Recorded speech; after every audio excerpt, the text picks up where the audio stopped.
Bismillahirrahmanirrahim. Alhamdulillahi hamdan katsiran tayyiban mubarakan fihi kama yuhibbu rabbuna wa yarda. Ashhadu an la ilaha illallah wahdahu la syarika lah wa la na'budu illa iyyah.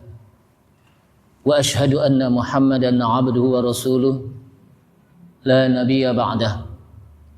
Allahumma salli wa sallim ala nabiyyina al-karim Sayyidina Muhammad ibn Abdullah wa ala alihi wa sahbihi wa tabi'ihim wa man tabi'ahum bi ihsanin ila yaumil qiyamah. Amma ba'du, qala Allah Ta'ala fi kitabihil karim wa huwa asdaqul qailin. Ya ayyuhalladzina amanu taqullaha haqqa tuqatih wa la tamutunna illa wa antum muslimun. Ya ayyuhalladzina amanu taqullaha wa qulu qawlan sadida yuslih lakum a'malakum wa yaghfir lakum dhunubakum.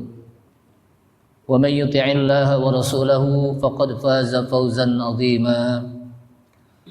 Wa qala Rasulullah sallallahu alaihi wasallam fa inna asdaqal hadithi kitabullahi ta'ala wa khairal hadi hadi Muhammadin sallallahu alaihi wasallam wa syarral umuri muhdatsatuha wa kullu muhdatsatin bid'ah wa kullu bid'atin dhalalah wa kullu dhalalatin finnar. Ma'asyiral muslimin rahimani Allah wa rahimakum, hadirin jamaah masjid Al-Furqan yang mudah-mudahan dirahmati Allah Subhanahu wa taala. Mengawali dari kajian kitab tafsir Ibnu Katsir ini, mari sama-sama kita memanjatkan puji serta syukur kita kepada Allah Subhanahu wa taala yang telah memberikan taufik serta hidayahnya kepada kita sekalian, sehingga dengan taufik dan hidayahnya maka kita bisa menghadiri kajian Al-Qur'anul Karim dari tafsir Ibnu Katsir, yang mudah-mudahan Allah Subhanahu wa taala memudahkan kita di dalam memahami Al-Qur'anul Karim, sehingga kita juga dimudahkan oleh Allah Subhanahu wa taala untuk mengamalkan Al-Qur'an, dan di akhirat mudah-mudahan Al-Qur'an yang kita baca, yang kita pelajari memberikan syafaat diri kita di akhirat atas izin Allah Subhanahu wa taala. Shalawat serta salam tak lupa kita sampaikan kepada Nabi kita Nabi Muhammad sallallahu alaihi wasallam beserta para keluarganya, para sahabatnya, para pengikutnya yang senantiasa istiqamah di dalam menjalankan sunnah-sunnahnya. Hadirin rahimakumullah, kita lanjutkan pada surat Al-An'am ayat yang ke-59 ya. Wa indahu mafatihul ghaibi. Betul ya? Silakan dibuka. Udah ketemu Pak? Kita baca sama-sama. A'udzu billahi minasy syaithanir rajim.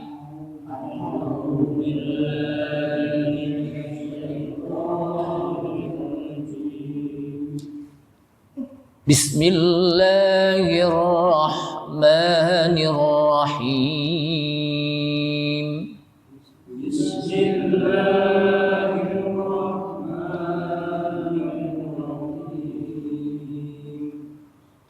Wa 'indahu mafatihul ghaibi la ya'lamuha illa hu.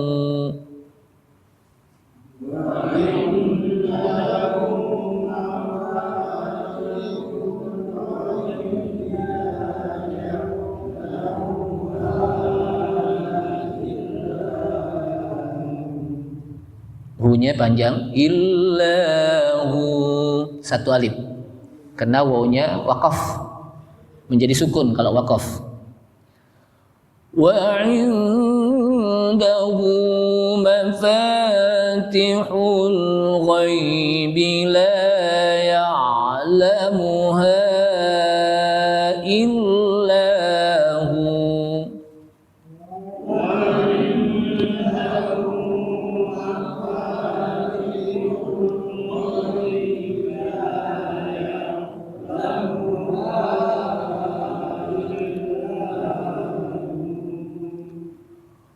وَيَعْلَمُ مَا في البر والبحر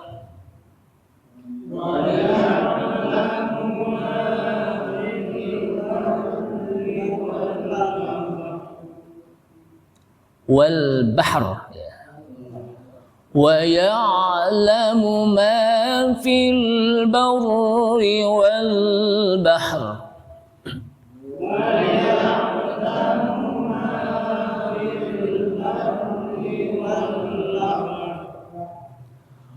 وما تسقط من ورقة إلا يعلمها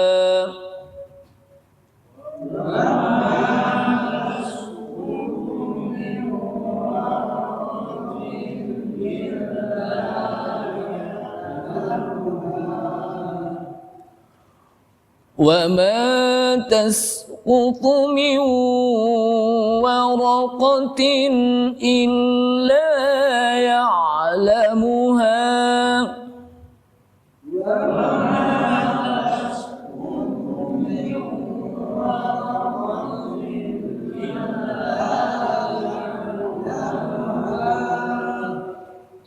ولا حبة في ظلمات الأرض ولا رطب ولا يابس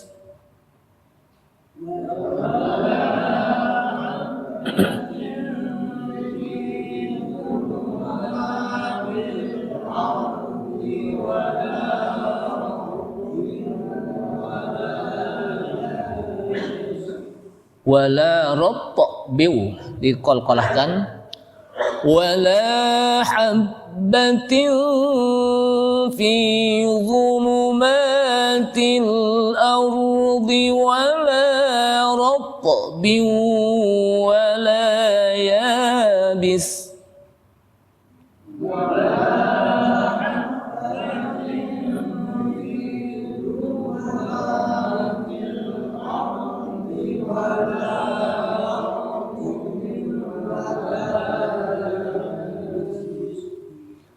ولا رطب ولا يابس إلا في كتاب مبين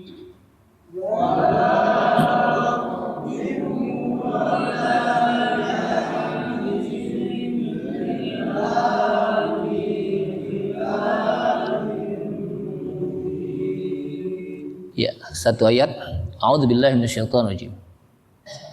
Wa 'indahu mafatihul ghaibi la ya'lamuha illahu.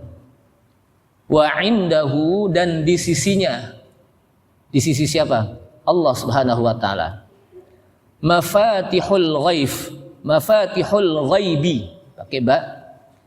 Kunci-kunci yang gaib. Jadi di sisi Allah lah kuncinya yang gaib. Artinya Allah Maha tahu hal yang gaib. La ya'lamuha illahu. Tidak ada yang mengetahuinya kunci-kunci yang gaib tadi illahu kecuali Dia. Hunya siapa? Dia. Dianya siapa? Allah Subhanahu wa taala. Wa ya'lamu ma fil barri wal bahri. Wa ya'lamu dan dialah Allah ya'lamu mengetahui. Jadi wa ya'lamu itu kalau kita belajar nahwu di dalamnya ada huwa dan dia Allah mengetahui ma fil barri apa yang ada di daratan wal bahri dan yang di lautan.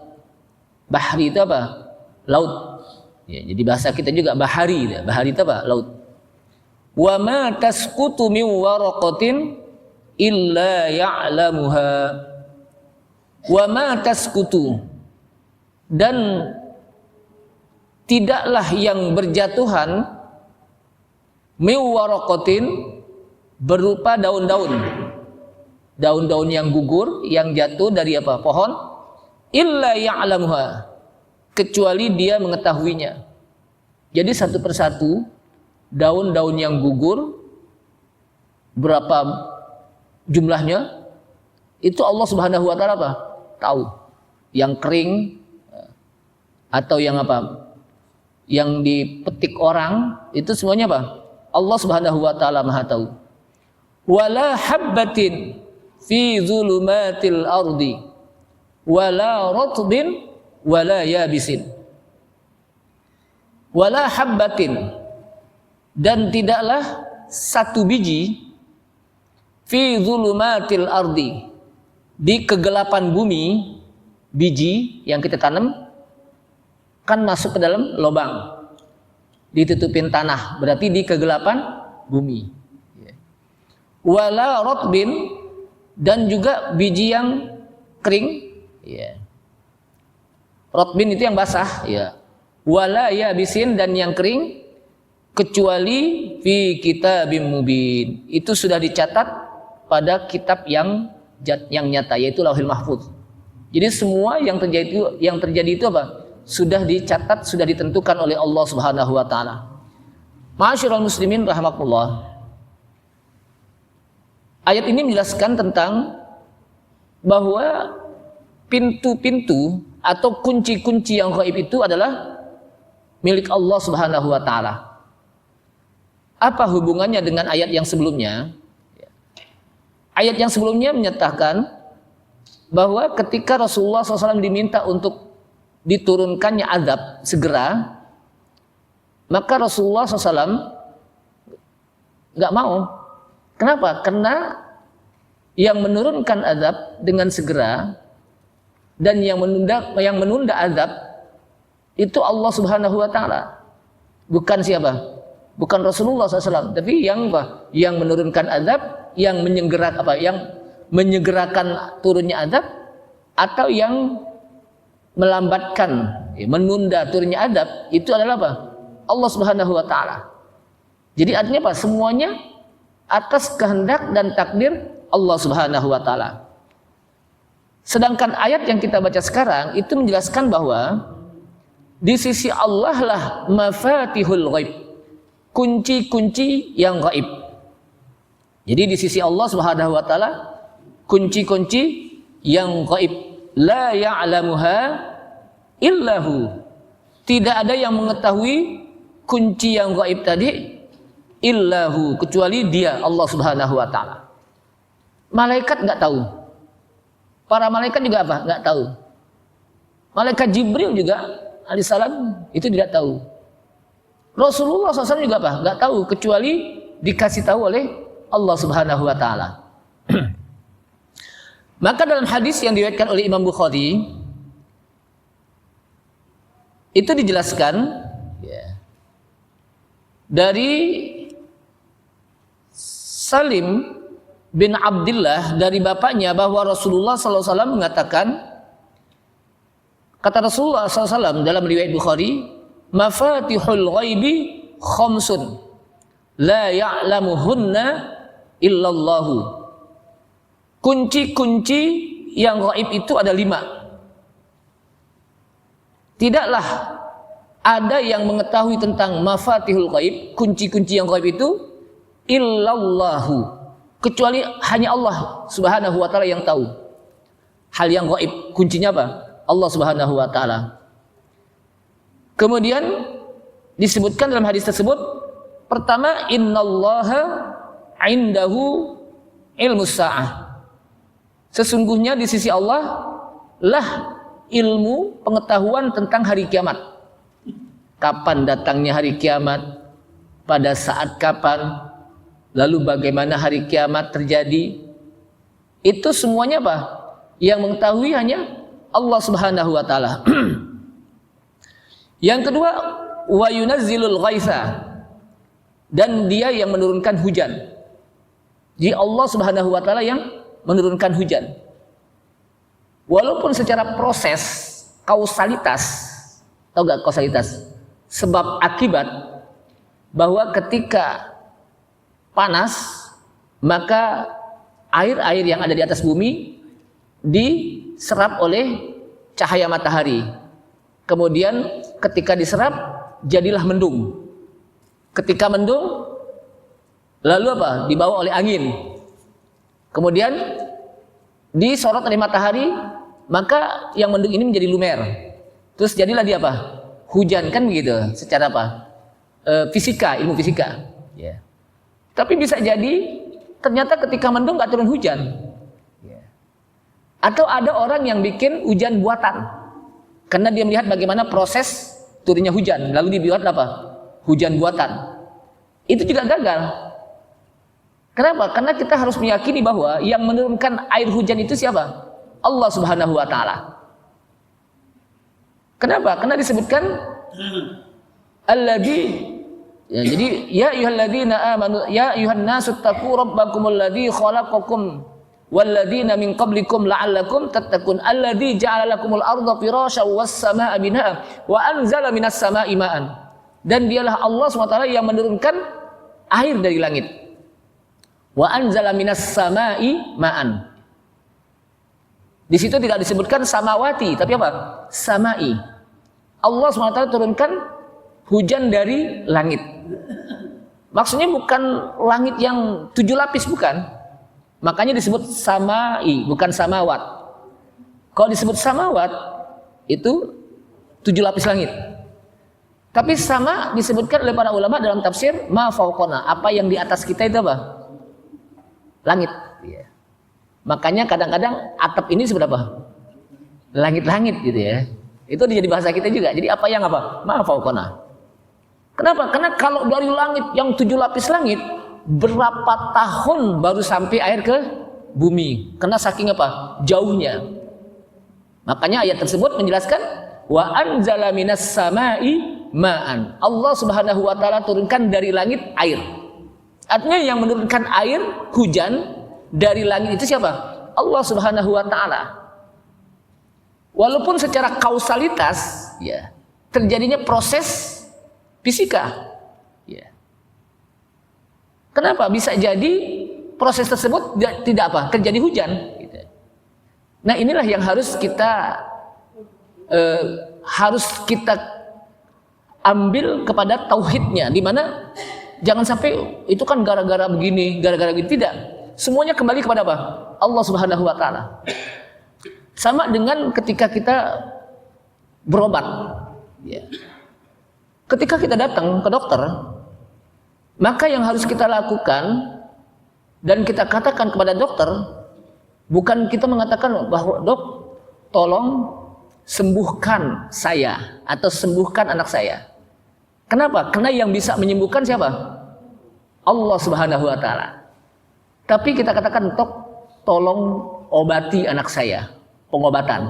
Ya. Jadi pengobatan itu merupakan kausalitas. Ketika orang berobat, maka di sana akan apa? Allah berikan kesembuhan. Tapi bisa jadi nggak sembuh. Gitu.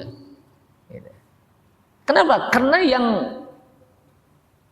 memberikan sakit seseorang dan yang menyembuhkan seseorang siapa? Allah Subhanahu wa taala. Ini tauhid ini. Ini tauhid. Ya. Ketika kita minum obat, ya, yang menyembuhkan bukan obat.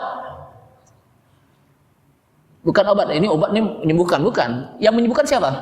Allah Subhanahu wa taala. Ya. Jadi Allah Subhanahu wa taala. Jadi kita hanya berobat melalui obat ini. Atau saya berobat melalui seorang dokter. Adapun yang menyembuhkan semuanya apa? Allah Subhanahu wa taala. Begitu juga proses terjadinya hujan, pada hakikatnya yang menurunkan siapa? Allah Subhanahu wa taala.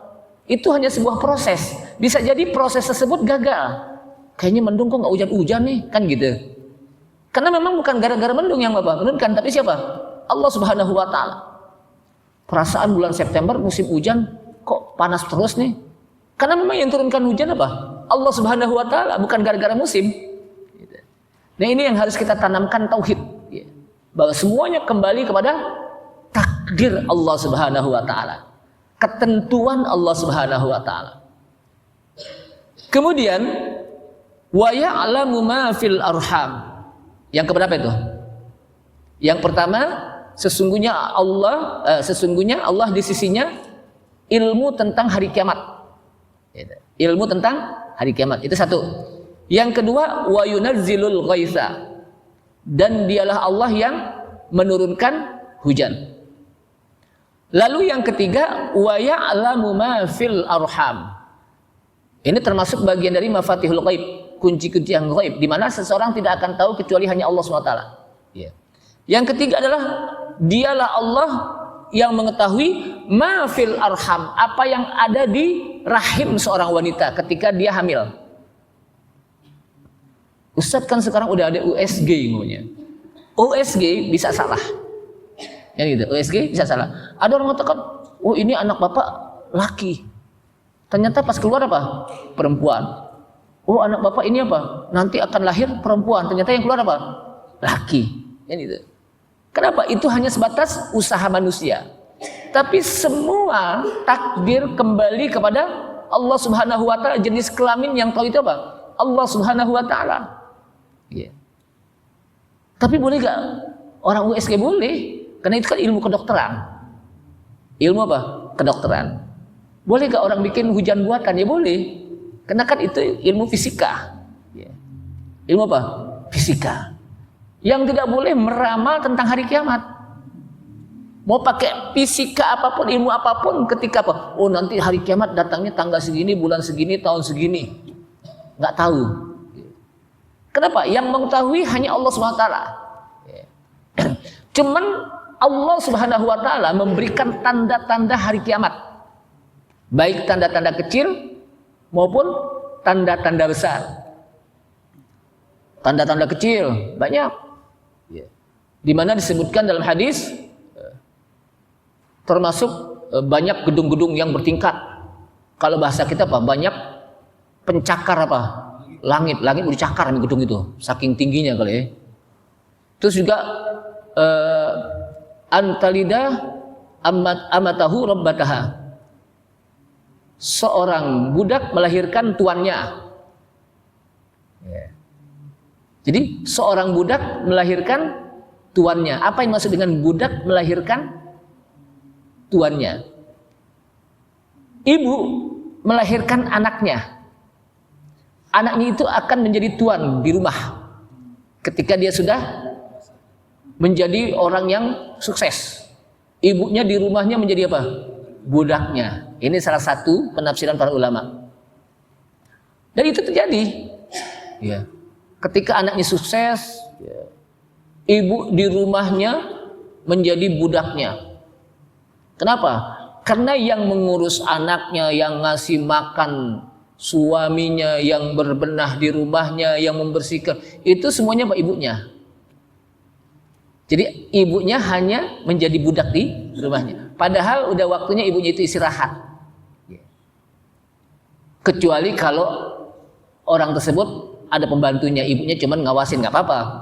Tapi ini ibunya yang jadi apa? Yang kerja semua ibunya gitu. Jamaah sekalian, jadi dialah yang mengetahui apa yang ada di rahim wanita ketika wanita itu pas sedang hamil. Walaupun umurnya 1 minggu mbaknya, atau 3 minggu. Kan USG itu akan diketahui ketika dia sudah berapa bulan kan tidak. Tapi kalau masih 1 minggu, 2 minggu, 3 minggu nggak tahu. Kenapa? Karena belum bentuk. Tapi Allah SWT maha tahu. Allah SWT maha tahu. Termasuk juga rahimnya binatang ikan. Itu Allah SWT maha tahu. Yang akan lahir, yang akan netes nih di telur itu jantan atau betina. Ayam, kita jangankan ayam lagi apa? Mengandung anaknya. Netes saja ketika sudah keluar tuh anak, ya. Udah netes tuh apa? Tuh ayam jadi anak ayam, kita nggak tahu yang mana yang apa? Yang laki, yang jantan, yang mana yang betina. Padahal udah keluar. Ikan teri juga begitu, tahu nggak kita yang mana yang jantan, yang betina? Tapi Allah Subhanahu wa taala maha tahu. Kenapa? Karena Allah Subhanahu wa taala yang menciptakan. Alim, satu persatu Allah Subhanahu wa taala maha tahu. Bukan sebagaimana pemahaman Mu'tazilah bahwa Allah Subhanahu wa taala maha tahu ya, secara global. Tapi menurut Ahlussunnah, pemahaman Ahlussunnah bahwa Allah Subhanahu wa taala maha tahu satu persatu apa yang terjadi di alam ini. Karena Allah Subhanahu wa taala alim, maha mengetahui. Khabir, maha mengetahui sekecil-kecilnya. Ya. Mengetahui sekecil-sekecilnya, seterperincinya. Allah SWT apa? Maha tahu. Jadi wa ya'lamu ma fil arham. Dialah Allah yang mengetahui apa yang ada di alam arwah atau di alam rahim. Rahim apa? Seorang wanita. Kalau laki nggak ada rahimnya ya. Ya. Makanya nggak boleh orang nikah laki dengan laki. Kenapa? Nggak bakal bisa melanjutkan keturunan, orang nggak ada apa? Nggak ada rahimnya gitu. Nah sekarang kan apa? Terjadi gitu. Kemudian yang keempat ya, wa ma tadri nafsun madza taksibu ghadah. Yang keberapa itu? Yang keempat.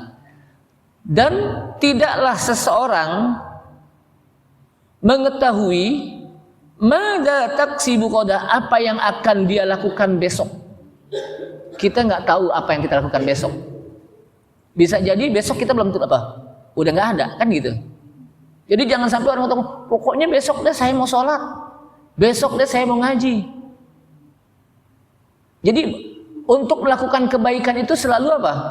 Janji besok-besok. Padahal kita nggak tahu apakah besok kita masih hidup atau tidak. Yang hanya tahu apa yang akan kita lakukan besok hanya Allah Subhanahu wa Ta'ala. Sehingga kita diperintahkan untuk bersegera berbuat baik. Yuk kita ngaji, enggak besok aja deh. Ntar deh, apalagi kalau udah pensiun gitu.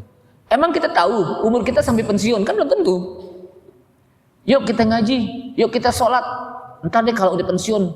Kan kita nggak tahu apakah kita pensiun masih hidup atau tidak.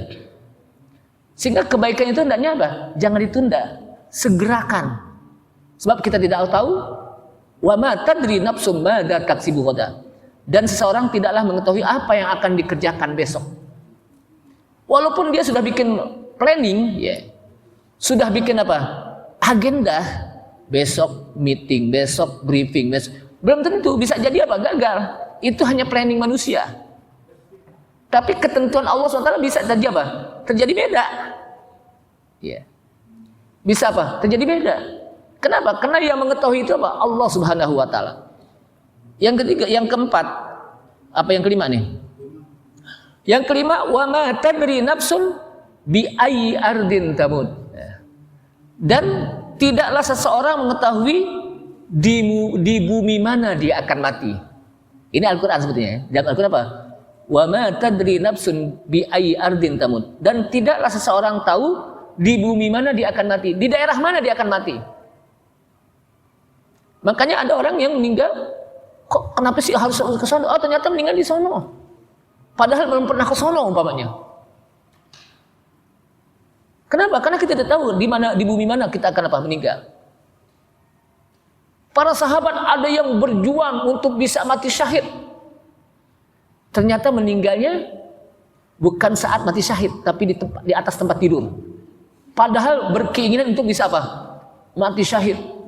Di mana aja perjuang apa? Berperang, dia ikut. Tapi ternyata meninggalnya bukan apa? Dalam peperangan mati syahid. Justru di apa? Tempat tidur. Ada yang baru sekali ikut apa?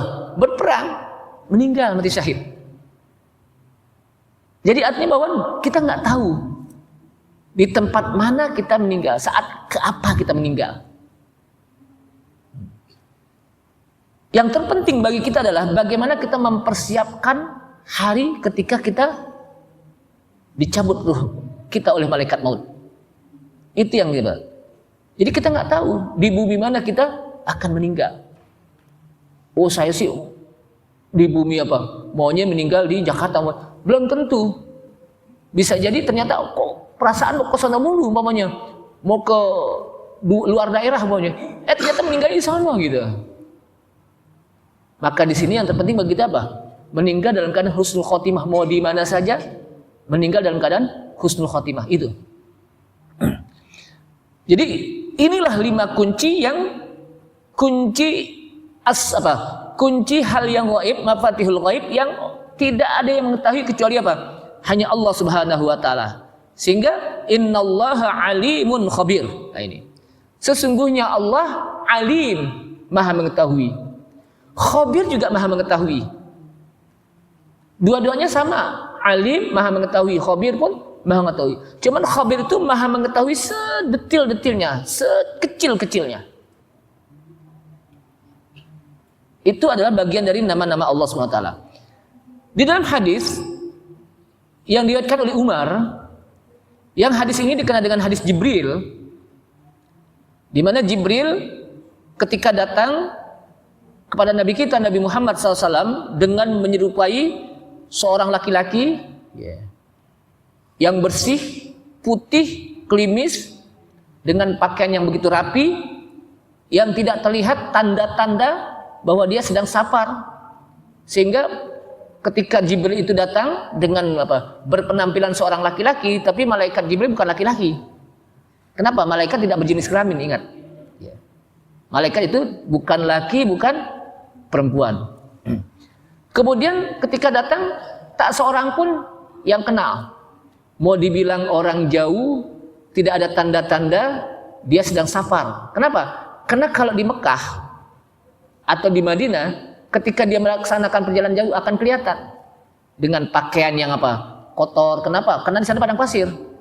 Tapi ini bersih, klimis, gitu, dengan rambut yang rapi.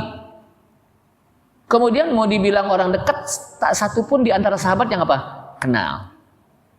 Kemudian mendekat kepada Rasulullah SAW dan bertanya, anil imani wal islami wal ihsan, bertanya tentang iman, Islam dan ihsan.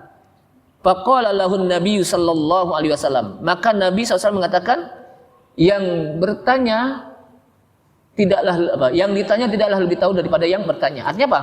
Lebih tahu malaikat Jibril ketimbang Nabi yang ditanya.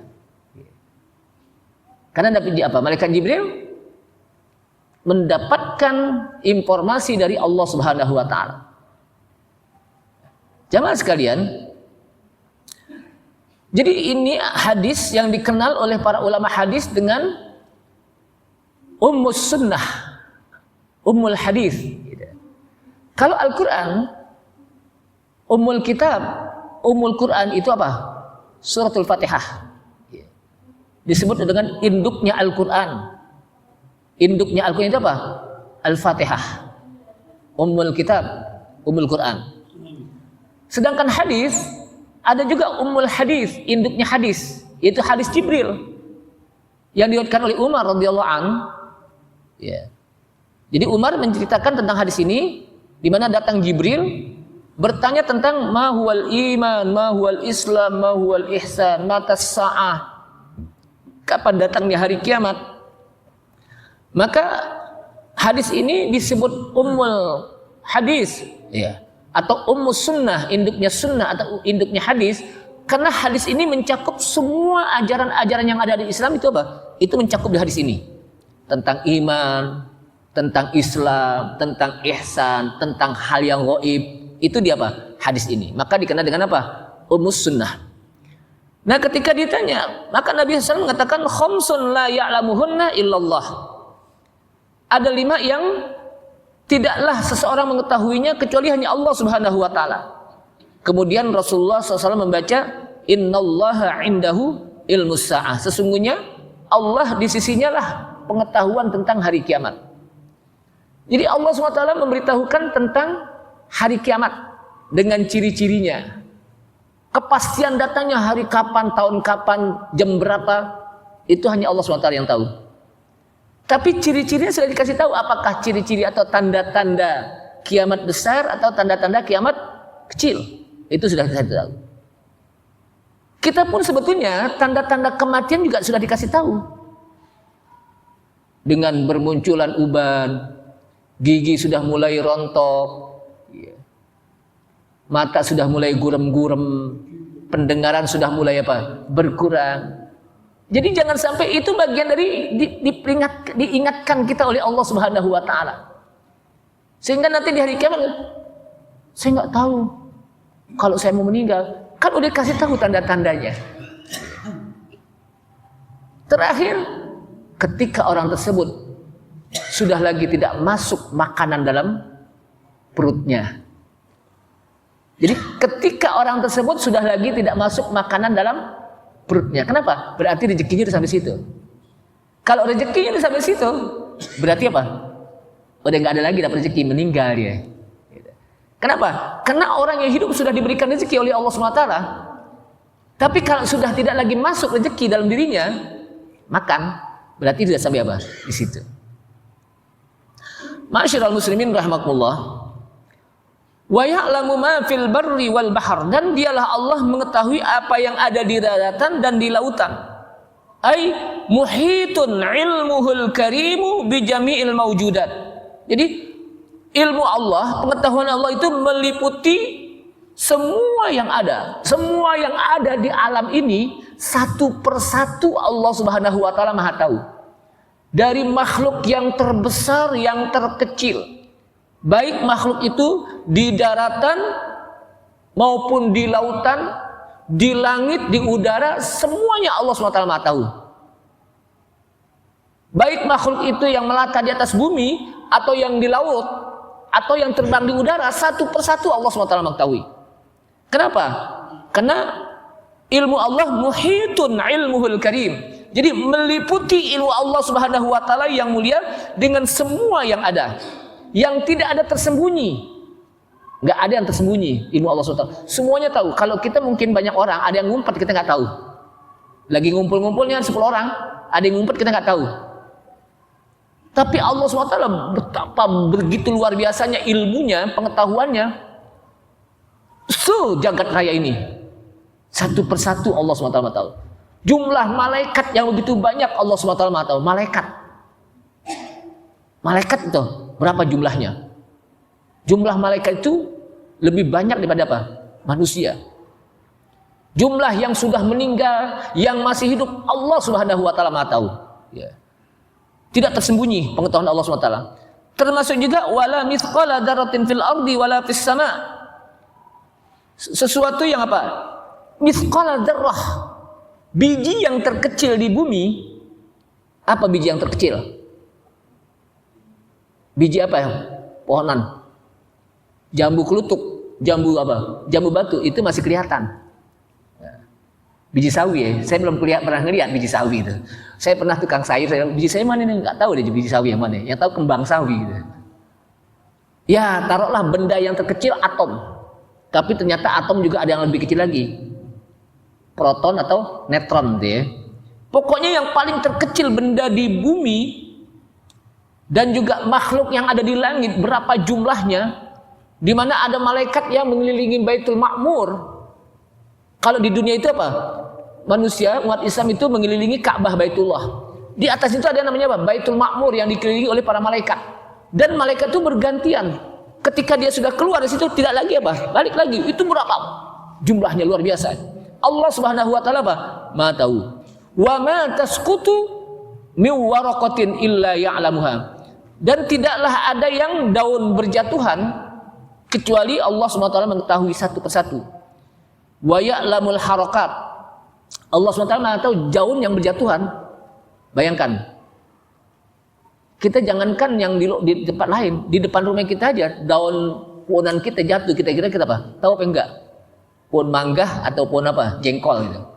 Satu persatu apa? Kita nggak tahu yang jatuh. Tapi Allah SWT tahu yang jatuh, yang berguguran. Kan ada musim gugur tuh ya di Eropa ya. Itu satu persatu berapa jumlah daun yang apa jatuh itu Allah SWT Maha tahu. Kenapa? Karena Allah SWT alim, Maha mengetahui. Allah Subhanahu wa taala khabir, Maha mengetahui. Apalagi kita makhluk yang besar. Kemudian Allah SWT gerakan-gerakan makhluk, hewan-hewan yang bergerak, berapa jumlah semut. Tahu gak semut, Pak? Semut itu dengan berbagai macam jenisnya, spesies ada semut rang-rang, ada semut api, macam-macam deh. Ada semut bako. Saya nggak tahu itu semut bako itu. Jadi dengan berbagai macam semut, satu persatu Allah SWT tahu.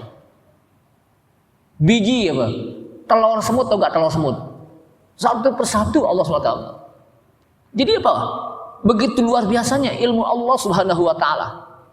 Sehingga ketika kita imani tentang ilmu Allah Subhanahu wa taala bahwa Allah Al-Alim, Allah Maha mengetahui, maka kita harus berhati-hati dalam setiap hari dalam gerakan hidup kita, dengan gerakan hati kita, amaliyah kita. Kenapa? Karena dipantau oleh Allah Subhanahu wa taala. Karena Allah Subhanahu wa taala apa? Maha mengetahui. Kemudian Allah Subhanahu wa taala ya'lamu kha'inatal a'yun wa ma tukhfis sudur. Allah mengetahui bagaimana mata-mata yang berkhianat dan apa yang tersembunyi di hati. Nah ini. Maksudnya mata-mata yang berkhianat gimana? Orang ada yang matanya, mata kedipnya itu mata ngeledek orang, mata benci, mata senang. Allah SWT maha tahu. Ada orang lihat orang senang, tahu Allah SWT. Ada orang melihat orang dengan mata benci. Kalau kita kan nggak tahu kan, ada nggak orang seperti itu? Ada. Ketika ada orang, mulai itu, mata benci itu kelihatan. Ketika senang, ada mata apa? Itu yang disebut dengan apa? Kha'inatal a'yun, mata bohong. Dia dengan mata apa? Makanya kan ada istilah kedipan mata kan ya? Ada kedipan mata apa? Isyarat. Nah gitu. Berarti apa? Isyarat. Jadi mata itu bisa menjadi apa? Kalau bahasa kita apa? Olah mata. Di mana mata itu punya makna. Ada gerakan mata, ada ketika dia mandang seseorang dengan mata yang apa? Benci. Ada yang orang melihat dengan mata yang senang. Tergantung melihatnya gitu. Itu bisa. Dan Allah SWT maha tahu bagaimana makna mata tersebut. Apakah dia melihat orang itu dengan mata yang benci, mata yang senang, mata yang berkhianat, mata yang macam-macam. Ya. Itu yang disebut dengan apa? Ya'lamu kha'inatal a'yun. Dan Allah mengetahui yang tersembunyi dalam dada, dalam hati seseorang. Begitu juga biji yang kita masukkan ke dalam bumi, biji yang basah, yang kering, Allah Subhanahu wa taala maha tahu. Jadi Allah Subhanahu wa taala apa? Maha tahu. Jadi semua yang terjadi di alam ini semuanya tidak terlepas dari pengetahuan Allah Subhanahu wa taala. Termasuk dalam diri kita, apa yang terdetik dalam hati kita, Allah Subhanahu wa taala maha tahu. Apa yang bergerak mata kita, Allah Subhanahu wa taala maha tahu. Nah, disinilah berarti bahwa kalau begitu, maka hendaklah kita berhati-hati bahwa setiap apa yang kita lakukan pasti di sana tidak terlepas dari pengawasan Allah Subhanahu wa taala. Ini saja, mudah-mudahan apa yang saya sampaikan bermanfaat, sehingga dengan kita mempelajari ayat ini semakin bertambah keimanan kita kepada Allah Subhanahu wa taala. Semakin berhati-hati kita di dalam melakukan sesuatu di dunia ini. Kita tutup, subhanallah, asyhadu an la ilaha illa anta astaghfiruka wa atubu ilaik. Wassalamualaikum warahmatullahi wabarakatuh.